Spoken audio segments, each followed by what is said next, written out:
अच्छा जी, तो अब हमने बात करनी है अबाउट टेरिजियम। टेरिजियम क्या होता है? अगर मैं यहाँ पे आपको एक बना के दिखाऊं, सपोज ये आपकी एक आई है, ये सपोज आपका कॉर्निया है, और ये वाला क्या होता है, ये बल्बर कंजक्टाइवा होता है। ऐसा ही है, अगर ये बल्बर कंजक्टाइवा इस तरह, ये नेजल साइड है, ये टेम्पोरल साइड है, ठीक है।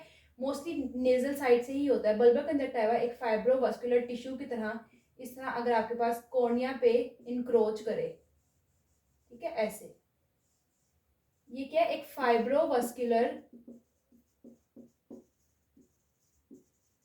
कनेक्टिव टिश्यू की ओवर ग्रोथ हो रही है, अब वो इंक्रोच कर रहा है कॉर्निया को, ठीक है। तो इसको कहते हैं टेरिजियम। इट इज अ, अगर हम इसकी बुक से डेफिनेशन भी देखें तो it is a fibrovascular connective tissue की ओवरग्रोथ है जो कि कॉर्निया को इंक्रोच कर रहा है फ्रॉम इंटरपाल्पेब्रल रीजन। ये इंटरपाल दोनों लिड्स के दरमियान जो एरिया है यहाँ से, ठीक है।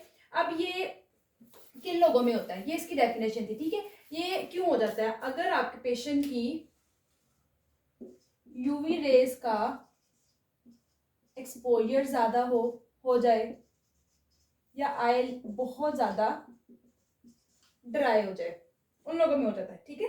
इंटरपैप, ये जो आपके पास ये है आए, अगर ये वाला एरिया बहुत ज़्यादा ड्राई हो जाए तब हो जाता है, या अगर यूवी रेज का एक्सपोजर हो जाए, ठीक है।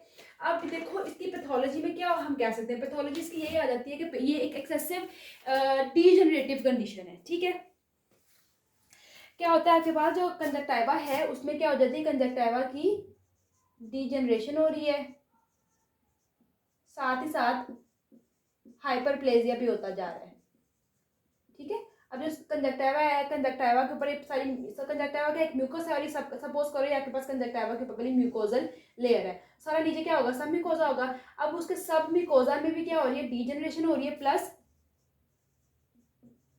इलास्टोटिक प्रोलिफरेशन होगी। तो इस प्रोलिफरेशन की वजह से क्या हो जाता है कि आपके पास वो जो कंजक्टिवा है वो इंक्रोच करता है अपॉन कॉर्निया। अब जब वो कॉर्निया पे जाता है, देखो अभी यहाँ से कॉर्निया पे आ रहा है, पेशेंट को क्या कोई विजन प्रॉब्लम आएगी? पेशेंट अगर किसी क्लिनिकल फीचर के साथ आ रहा है, क्लिनिकल फीचर में मोस्टली तो वो कॉस्मेटिक की प्रॉब्लम आ रही होती है, ठीक है। कॉस्मेटिक डिसफिगरमेंट की प्रॉब्लम है, ये आप मैंने बता दिया मोस्टली नेजल साइड से ही एनक्रोच करता है, ठीक है। बाकी कोई भी नहीं है इसमें, कोई ऐसा जो है ना सिम्टम नहीं आता, बट एक कॉस्मेटिक सिम्टम आता है। प्लस अगर वो कॉर्निया को ज्यादा एनक्रोच कर जाए तो पेशेंट एस्टिग्मेटिज्म हो सकती है पेशेंट को, या मैकेनिकली ऑब्स्ट्रक्ट हो सकता है। मैकेनिकल ऑब्स्ट्रक्शन होगी ना इस एरिया पे आके, ऑब्स्ट्रक्शन है कि आप लाइट पास करके अंदर जाएगी नहीं तो उसको विजन प्रॉब्लम आएगी। तो एस्टिग्मेटिज्म और मैकेनिकल ऑब्स्ट्रक्शन हो सकती है। अच्छा, इसकी कितनी टाइप्स हैं? टेरिजियम की दो टाइप्स होती हैं बेसिकली। टेरिजियम की जो टाइप्स हैं वो दो है, एक ये प्रोग्रेसिव है, दूसरा जाहिर है फिर नॉन प्रोग्रेसिव ही होगा। जो प्रोग्रेसिव होता है ना वो थिक होता है, ठीक है।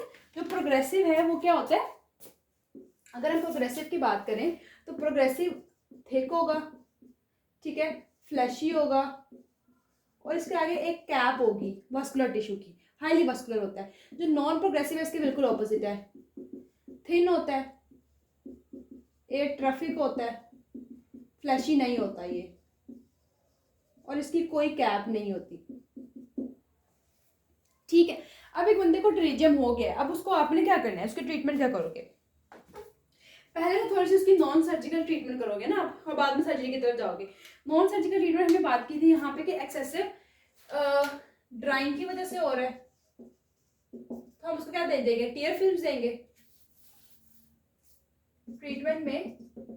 अगर बहुत ज्यादा ड्राइंग की वजह से हो रहा है तो टीयर, आर्टिफिशियल टीयर को सब्स्टिट्यूट करेंगे, वहां पे आर्टिफिशियल टीयर्स दे देंगे ना, नॉर्मल टीयर्स सब्स्टिट्यूशन के तौर पे। उसको हम ग्लासेस देंगे यूवी लाइट से बचने के लिए, राइट। प्लस टॉपिकली स्टीरॉइड्स दे देंगे,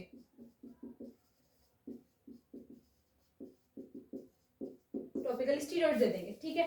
लेकिन ये है कि फिर आपने सर्जरी की तरफ क्या करना है, सर्जिकल आप सर्जरी इस तरह ही करनी है कि आपने सर्जिकल एक्सीजन,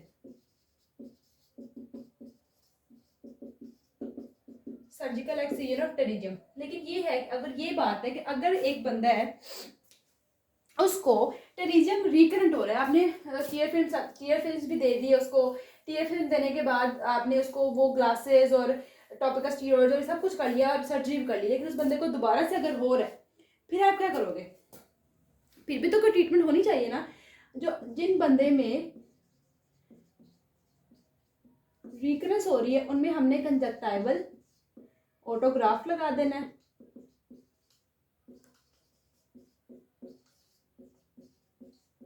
ठीक है। उनमें हम मिटोमाइसिन सी दे सकते हैं। डिफरेंट ट्रीटमेंट ऑप्शंस हैं, रेडिएशन के थ्रू उसको रिमूव कर सकते हैं